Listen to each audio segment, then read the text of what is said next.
C'est bon chanter pour la gloire de Dieu. Vous voulez qu'on élève son nom ce soir? Vous voulez qu'on parle de lui? Vous savez, on ne va pas parler de moi, on ne va pas parler d'un homme, on va parler de Jésus. Gloire à Dieu. Est-ce que vous voulez qu'on parle de lui ensemble? Qu'on partage la parole de Dieu ensemble? Seigneur, quelle bonté que c'est la parole de Dieu. Que c'est bon l'onction de Dieu. Je ne sais pas si vous ressentez la présence de Dieu. Moi, je suis rempli du Saint-Esprit. Pas parce que je le mérite, pas parce que je suis meilleur que vous. C'est parce que c'est lui qui est bon. C'est lui qui est rempli d'amour.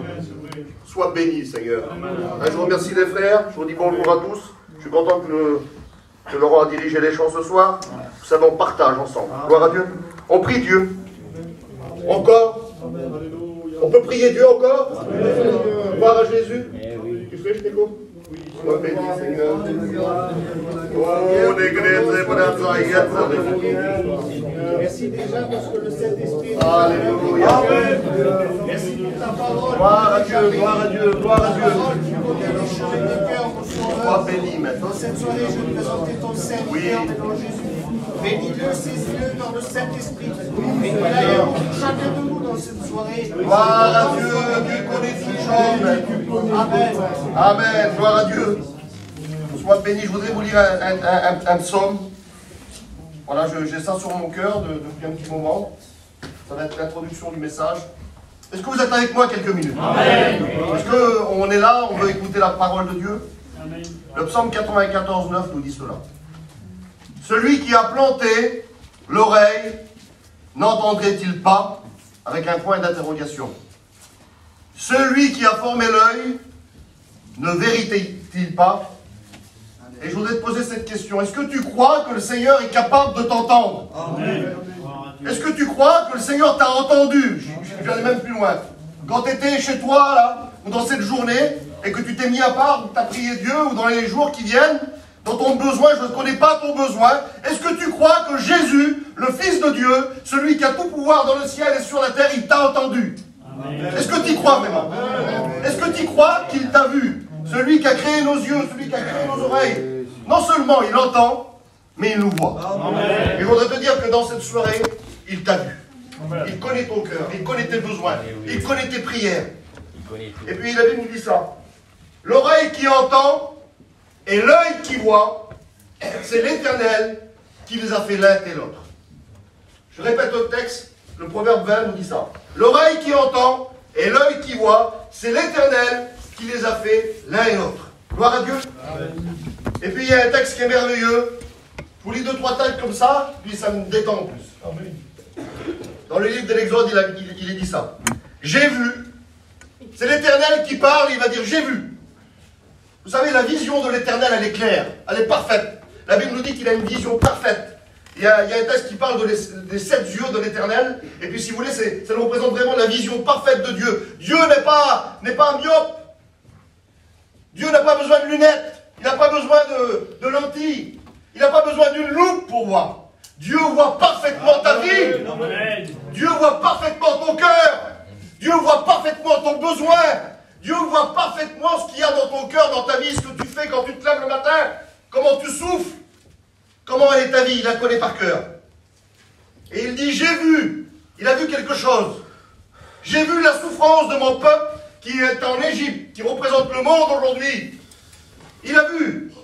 Et j'ai entendu, il dit.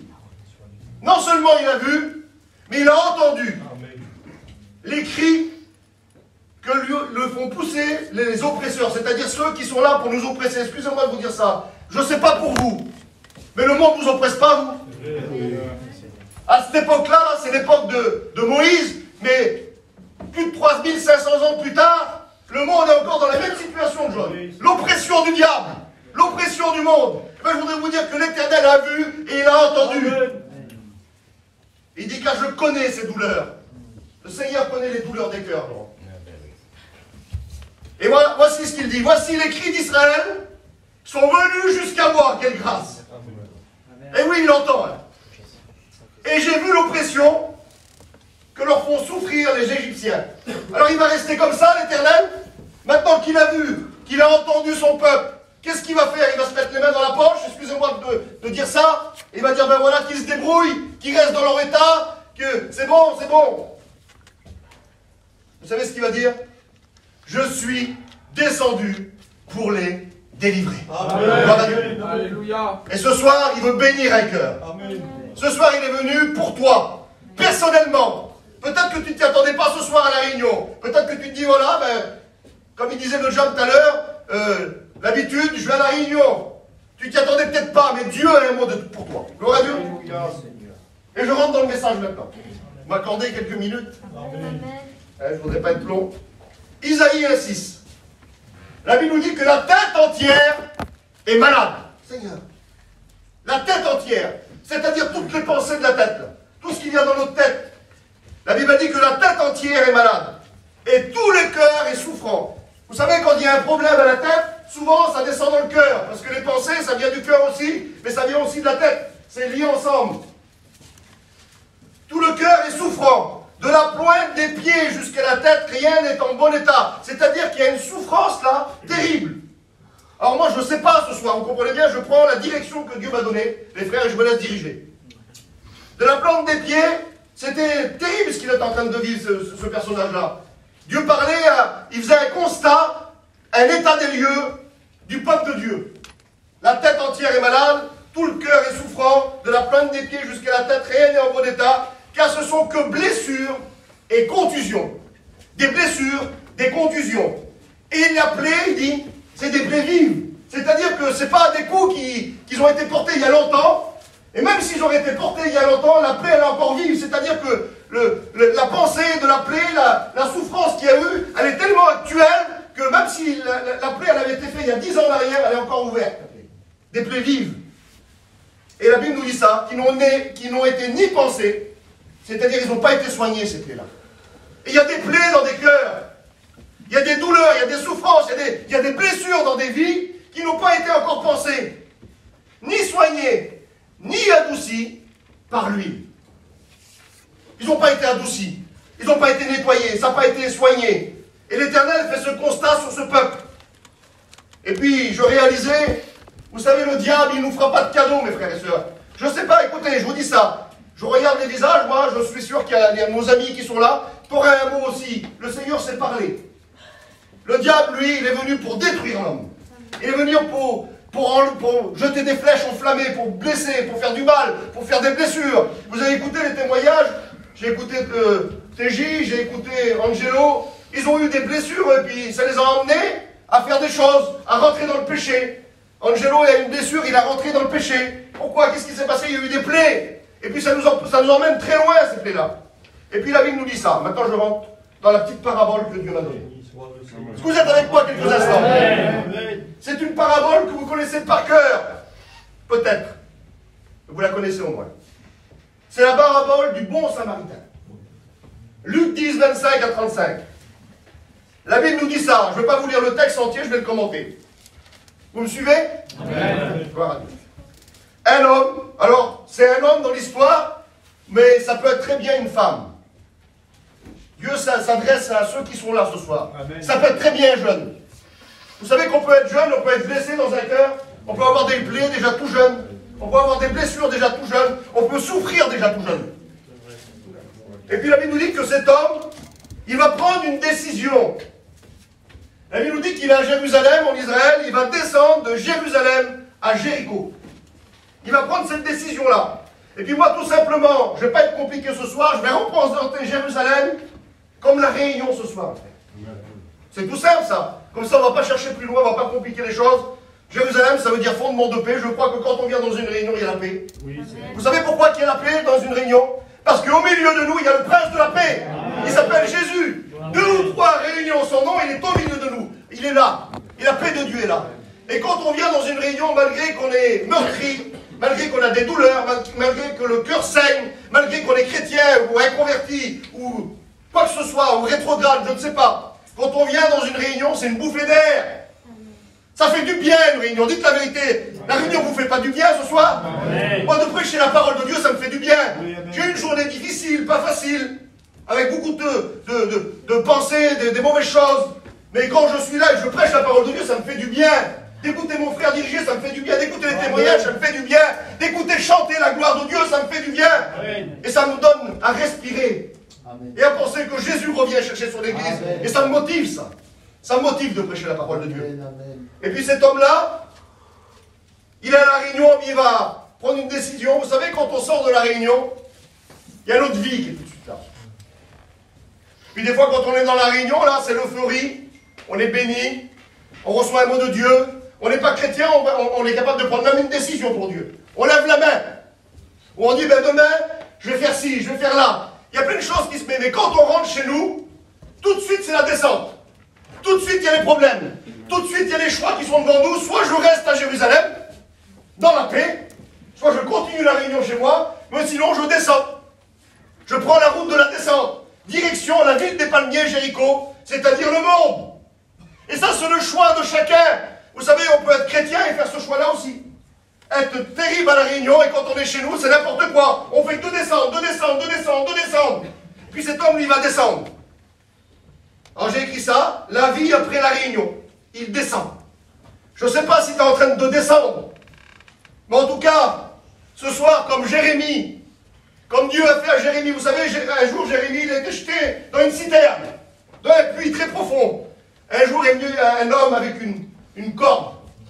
Ah, il était descendu bien bas. C'était pas de sa faute à lui. C'était parce qu'il prêchait la parole de Dieu et qu'il disait la vérité, comme Téji nous a dit tout à l'heure. Une corde y a été lancée. Et ce soir, une corde va être lancée vers toi. Est-ce que tu vas saisir la corde? Est-ce que tu vas t'attacher avec cette corde? Est-ce que tu vas t'attacher avec pour être remonté? Gloire à Dieu. Et vous savez, il y a des conséquences quand on descend. Il y a des conséquences quand on ne prend pas les bonnes décisions. Il y a des conséquences quand on est dans la réunion, et puis qu'on est touché, et quand on rentre chez nous, qu'on laisse tout tomber à terre. Il y a des conséquences. On peut pas, ça ne peut pas marcher. La Bible nous dit qu'il tomba au milieu des brigands. Et oui, je voudrais vous dire que dehors, il y a un ennemi qui est redoutable, qui veut détruire l'œuvre de Dieu, qui veut casser ce que tu reçois ici, qui veut briser ta vie, qui veut te faire du mal, qui veut te faire des blessures, comme on l'a écouté tout à l'heure, qui veut ranimer des blessures, qui veut, Seigneur, toucher ton cœur. La Bible nous dit qu'il va tomber au milieu des brigands. Et ils vont, qu'est-ce qu'ils vont faire? Ils vont lui donner des sous, les brigands? Ils vont l'inviter à manger? Ils vont faire quoi, ces brigands-là? La Bible nous dit qu'ils vont le dépouiller. Ils vont le mettre en miettes. Ils vont lui prendre toutes les valeurs qu'il a. Tout ce qu'il avait pris à Jérusalem, il va être dépouillé. Il va être vidé de ses poches. La Bible nous dit qu'ils vont le charger de coups. Ils vont s'en aller et ils vont le laisser là à demi-mort. Et ce soir, je ne voudrais pas être maladroit, mais peut-être que tu te trouves, je ne sais pas dans quelle étape que tu es, peut-être que pour l'instant, tu es juste en train de descendre. Ou peut-être que tu es dans l'étape que tu t'es fait dépouiller. Ou peut-être que tu es dans l'étape que tu as été chargé de coups. Ou peut-être que tu es mort. Ou à demi-mort. Lui, il était à demi-mort. Et vous savez, quand on est à demi-mort, on n'est pas mort. Si tu es à demi-mort, tu n'es pas mort. Et vous devez vous dire que Jésus, il est capable de ressusciter les morts. Alors si tu es à demi-mort, il n'y a pas de problème pour lui. Gloire à Dieu. Et la Bible nous dit qu'un sacrificateur, un homme de Dieu, par excellence à l'époque de Jérusalem, la Bible dit que fortuitement, par hasard, vous savez, avec Dieu, il n'y a pas d'hasard. Mais lui, par hasard, il va descendre aussi. Je ne sais pas ce qu'il va faire, je ne sais pas s'il va aussi à Jéricho. Il prend la même direction que ce pauvre malheureux-là. Il va descendre par le même chemin. Et ayant vu cet homme, la Bible dit, il va passer outre. Ben, je voudrais vous dire, si tu t'attends à un homme ce soir, tu t'es loupé. Si tu t'attends à un serviteur, tu t'es loupé. Excuse-moi, on peut vous aider, à condition que Dieu est avec moi. Vous comprenez?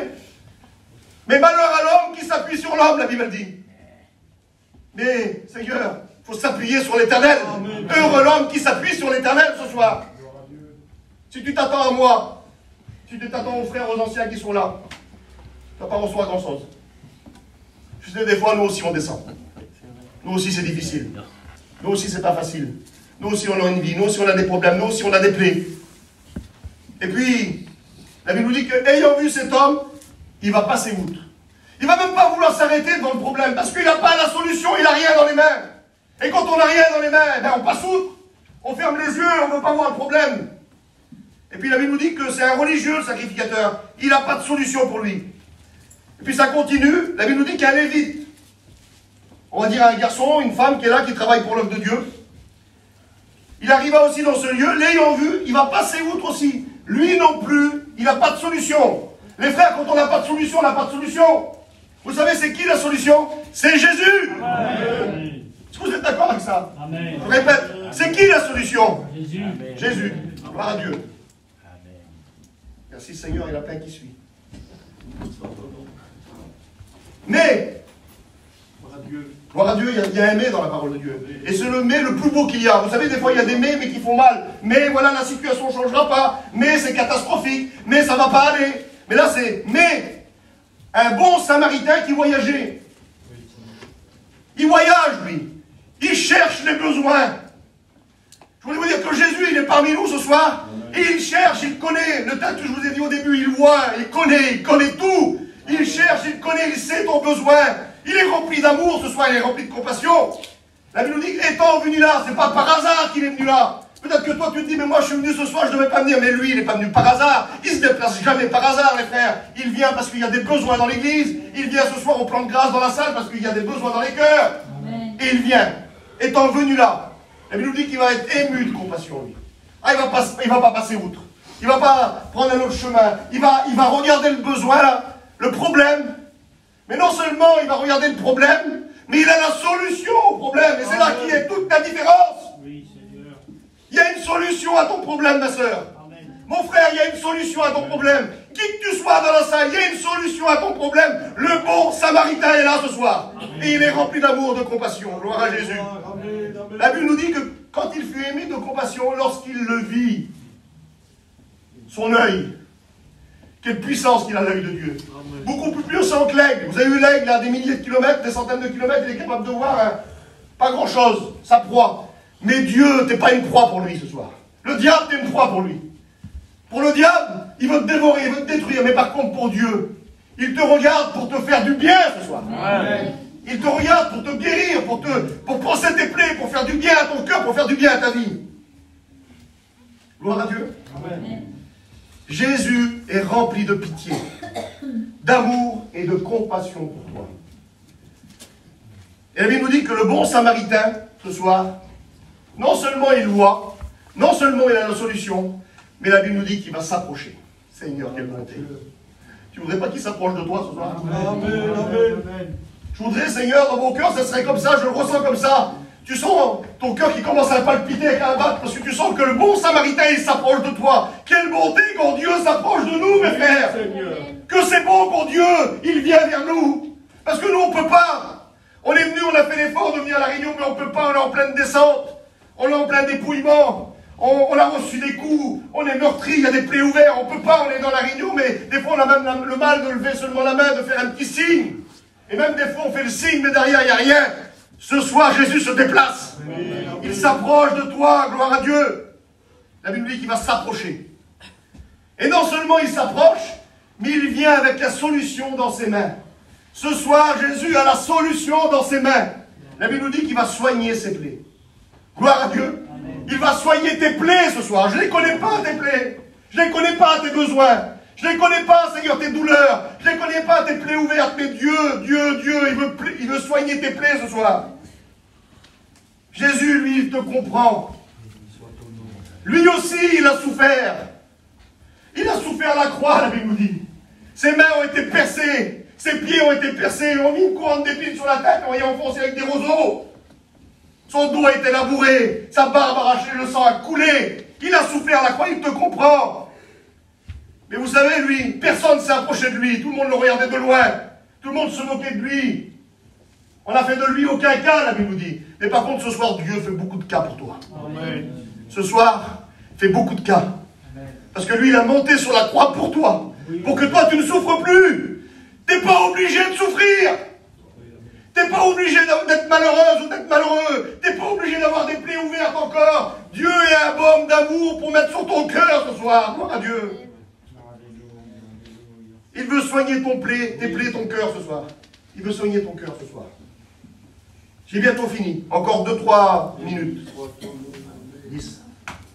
Je vais des fois des 2-3 minutes pour les prédicateurs, mais c'est souvent 10. Alors je préfère vous le dire 10. Vous savez avec quoi qu'il va soigner les plaies? La Bible nous dit qu'il va verser de l'huile et du vin. C'est ce qu'on a besoin, mes frères. Plus que jamais. dans les temps qu'on vit, dans ces derniers temps. On a besoin d'huile, John. On a besoin du Saint-Esprit. Et on a besoin du vin, on a besoin du sang de Jésus qui nous purifie de tout péché. On a besoin de ça, de l'huile et du vin. L'huile, c'est le Saint-Esprit, ça cicatrise les plaies les plus ouvertes avec de l'huile. Ça les cicatrise. Ça adoucit. Tu n'as pas besoin d'un peu de douceur. Tu n'as pas besoin que ça soit un peu adouci ta vie.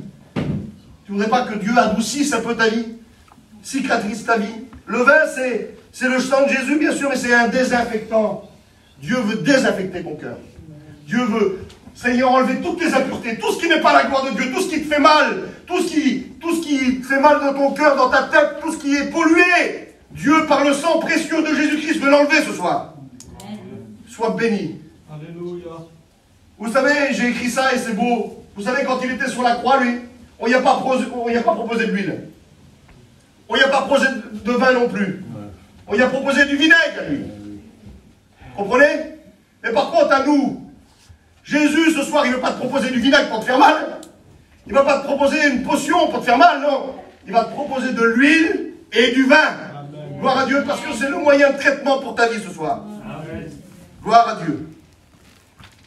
Et vous savez ce qu'il va faire, ce bon samaritain? Non seulement il va soigner avec le vin et l'huile, mais la Bible nous dit qu'il va mettre celui qui est à demi-mort, là, sur sa monture, et il va faire quelque chose. Il ne veut pas que tu marches, tu n'arriveras peut-être pas à marcher. Il veut t'aider ce soir. Il va te monter sur sa monture, et il va t'emmener où? Direction l'hôtellerie. Direction la bénédiction. Direction la bergerie. Pas seulement une heure à la réunion, John. Pas seulement un petit moment de prière, non, non. Dans la bergerie avec les brebis. Amen. À l'hôtellerie avec Jésus. Et puis la Bible nous dit ça, non seulement il l'emmène à l'hôtellerie, il le porte, il le met sur sa monture, et la Bible nous dit qu'il prend soin de lui. Amen. Jésus veut prendre soin de toi ce soir. Amen. Si personne n'a pris soin de toi jusqu'à maintenant, Jésus veut prendre soin de toi. Est-ce que tu vas laisser faire le prince de la paix prendre soin de toi ce soir? Amen. Et la Bible nous dit que le lendemain, une fois qu'il va faire tout ça, il en a déjà fait pas mal. Je crois que ce soir, la proposition qu'il nous fait de s'approcher, de nous soigner, de nous faire du bien, de nous mettre sur sa monture, de nous emmener en sécurité, les frères, c'est déjà pas mal. Et il continue. Il dit le lendemain, il tira 2 deniers, les donna à l'autre, là, et il dit, aie soin de lui, est-ce que tu dépenseras de plus, je te le rendrai à mon retour. C'est-à-dire qu'il pense à demain, lui. C'est pas juste un petit pansement sur la plaie ce soir, et demain tu te débrouilles. Si la plaie se réouvre, eh ben tu te débrouilles, tu iras au médecin, tu iras à la pharmacie, tu iras à Zone. Non, c'est pas comme ça. Ce soir, il donne la solution, mais non seulement la solution, il paye encore pour que demain, ça continue.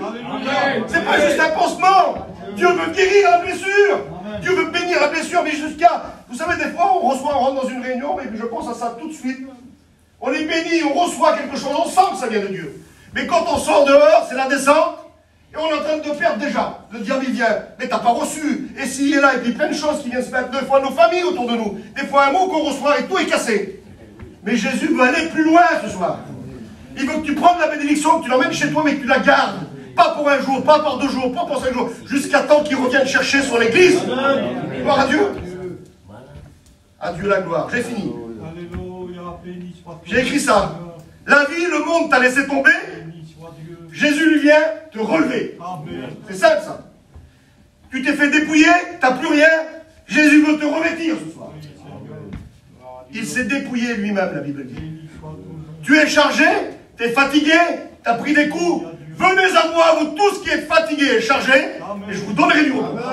C'est simple, hein? Et j'ai fini, j'arrête là. Tu es à demi-mort. Jésus est le prince de la vie. Gloire à Dieu. Jésus veut te mettre en sécurité dans la bergerie, dans la sécurité. Alors moi j'arrête là, je ferme la parole de Dieu. Et vous avez compris Dieu. Vous avez compris Dieu.